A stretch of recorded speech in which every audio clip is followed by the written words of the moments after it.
नाज़रीन अवामी न्यूज़ में खबरुनि सिलसिलो जारी है। वक़्त किप्रो मां ख़बर ईंदड़ किप्रो जे नामवर समाज सुधारक ईदी सॾींदड़ काज़ी फरहान खान राजड़ फाउंडेशन जे चेयरमैन काज़ी फरहान खान राजड़ जी 6ठी सालगिरह FKR फाउंडेशन जे ऑफिस में थी गुज़री। सालगिरह प्रोग्राम के FKR फाउंडेशन जे प्रोजेक्ट मैनेजर सुमार Khyber, assistant project manager Ghulam Ali Rajar ऐं FKR फाउंडेशन जे वॉलंटियर पारां मुनक़िद कयो वियो। सालगिरह जे मौके ते मंठार राजड़, गुलाम हैदर राजड़, जियो राजड़, इकबाल राजड़, खुदा बख्श राजड़, अल्ताफ कुंबर, दिलावर महर, हाकिम राजड़ समेत ॿियनि सियासी समाजी तंज़ीमुनि जे अॻुवाननि शिरकत कई। उन मौके ते काज़ी फरहान खान राजड़ फाउंडेशन जे चेयरमैन काज़ी फरहान खान राजड़ जी 6ठी सालगिरह जो केक काटियो। उन मौके ते सालगिरह में आयल माण्हुनि पारां मीडिया सां ॻाल्हाईंदे चयो त असां ॾाढा इंतहाई ख़ुशि आहियूं त असां हिकु सुठे हिकु इंसान दोस्त जो जेको आहे उहो सालगिरह सेलिब्रेट करे रहिया आहियूं। हूअं त मतिलबु जेको इंसान हर ख़ुशियूं जेके आहिनि सुठियूं लॻंदियूं आहिनि, पर असांखे ख़ासि करे जेका अॼु जी ख़ुशी आहे, असांजो जेको बॉस आहे काज़ी फरहान खान राजड़ साहब, उनजी जेका सालगिरह आहे जंहिंसां जेके मल्हायूं पिया, असांखे ॾाढी ख़ुशी थी आहे। इन जे करे तो हिकु इंसान दोस्त आहे, ग़रीबनि ऐं मिसकिन माण्हुनि जी ख़िदमत करे थो, मदद करे थो।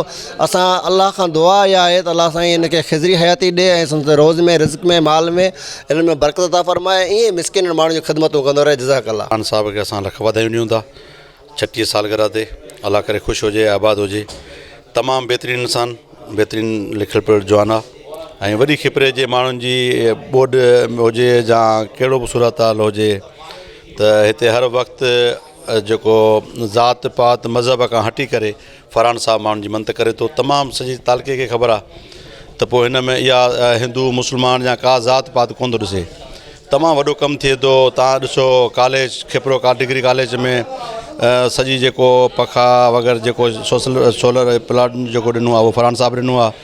इस्लामिया स्कूल में बि ॾिनो आहे। काफ़ी मदरसा या तक़रीबन ग़रीब माण्हुनि जी मददूं, जेके बरसाति में ॿोॾि थी वई त उन में ॿेड़ियूं खां वठी राशन खां वठी हर माण्हू जी मदद थी आहे ऐं तमामु बहितरीनु इंसान आहे। अल्लाह उनखे आबाद ऐं ख़ुशि रखे। अॼु जेको जनमु ॾींहुं आहे काज़ी फरहान खान राजड़ जो 6ठो जनमु ॾींहुं आहे। काज़ी फरहान खान उहा शख़्सियत आहे जंहिं तालके खिपरे में या ज़िले में जेका ख़िदमत कई आहे उहा कंहिंखां ॻुझी न आहे। काज़ी फरहान खान साहब जेको ग़रीब जी तमामु घणी मदद कई आहे। ग़रीबनि लाइ को बि मसालो हूंदो आहे, हीअ वाहिद शख़्सियत आहे जेका हर टाइम सॾ ते सॾु ॾिए थो। चाहे बीमार हुजे, चाहे कोरोना जे हुजे, को मसइलो हुजे या अछड़े थर में कहिड़ो बि मसइलो हुजे, मसालो हुजे, काज़ी फरहान आहे जेको वाहिद शख़्सियत आहे। ताल के खिपरे में बिना कंहिं लालच जे ख़िदमत करे थो। अल्लाह साईं हिनखे इन खां वधीक असांजूं दुआऊं ऐं काज़ी साहिब जहिड़ा नौजवान अञा अल्लाह वधीक ताल के खिपरे में पैदा कनि, जेको ग़रीबनि जी मदद कनि, ग़रीबनि जो सथ जो साथ ॾियनि। में इंसान ज़ात लाइ मसीहा किरदारु केतिरा ई नाला आहिनि। सभिनी नालनि मां जे अफ़ज़ल नालो मां कढां त काज़ी फरहान खान राजड़ साहब जो नालो आहे, जंहिंजो 6ठों जनमु ॾींहुं असीं संदसि हेड ऑफिस FKR फाउंडेशन ते मल्हाए रहिया आहियूं। काज़ी फरहान साहब खे जनमु ॾींहुं ते लख लख मुबारकबाद पेश कयां थो। अॼु काज़ी फरहान खान राजड़ जी सालगिरह आहे। असां हिन प्लेटफॉर्म तां मुबारकबाद पेश कयूं था।